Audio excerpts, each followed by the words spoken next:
मात्र 19 वर्ष की आयु में देश के लिए अपने प्राण न्यौछावर कर दिए। जिस वीर सपूत की हम बात कर रहे हैं उनका नाम था हेमू कलानी। भारत को विदेशी शासन से मुक्त कराने के लिए जिन वीर सपूतों ने अपना बलिदान दिया उनमें क्रांतिकारी हेमू कलानी भी एक थे, जो मात्र 19 वर्ष की उम्र में शहीद हो गए थे।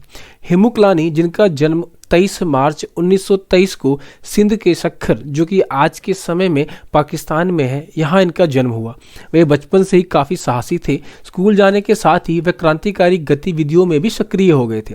कहा जाता है कि जब वे मात्र 7 वर्ष के थे तभी तिरंगा लेके अंग्रेज की बस्तियों में चल जाते थे तथा मित्रों के साथ निर्भीक सभाएं करते थे और अंग्रेजों के विरुद्ध नारेबाजी करते थे। वह पढ़ाई लिखाई में बेहतर होने के अलावा अच्छे तैराक और अच्छे धावक भी थे। 8 अगस्त 1942 को जब गांधी जी ने अंग्रेजों भारत छोड़ो के साथ करो या मरो का नारा दिया तो देश की जनता में अंग्रेजों के विरुद्ध उत्तेजना बढ़ गई। क्रांतिकारी गतिविधियां भी तेज हो गई। सिंध प्रांत में किशोरों और नवयुवकों के साथ हेमू कलानी भी स्वराज सेना के जरिए मुख्य भूमिका निभा रहे थे। हेमू ने सिंधवासियों में जोश और स्वाभिमान भर दिया। वह विदेशी वस्तुओं का बहिष्कार तथा स्वदेशी अपनाने के लिए भी सिंधवासियों को जोर देते थे। एक दिन क्रांतिकारियों को पता चला कि बलूचिस्तान के उग्र आंदोलन को दबाने के लिए 23 अक्टूबर 1942 की रात को अंग्रेज सैनिकों के साथ हथियार तथा बारूदों से भरा एक रेलगाड़ी सक्खर शहर से गुजरेगी। हेमू कलानी ने रेलगाड़ी को गिराने का दायित्व अपने हाथ ले लिया, जिसमें उनके साथ 2 सहयोगी नंद और किशन भी शामिल हो गए।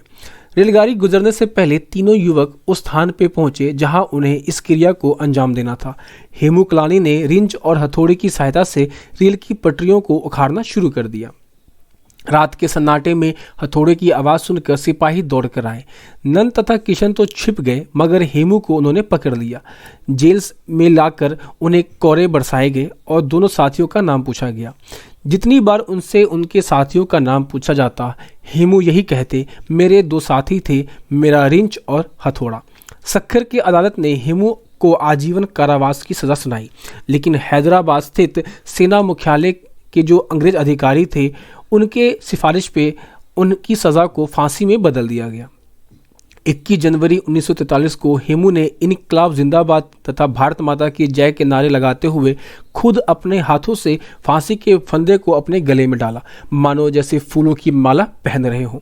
मात्र 19 वर्ष की आयु में अमर शहीद हेमू कलानी का जो प्राण त्याग था वो सदैव देश को याद रखा जाएगा। तो आज की इस कहानी में हमारे हीरो थे हेमू कलानी, जो इतिहास के पन्नों में एक गुमनाम क्रांतिकारी हैं। धन्यवाद।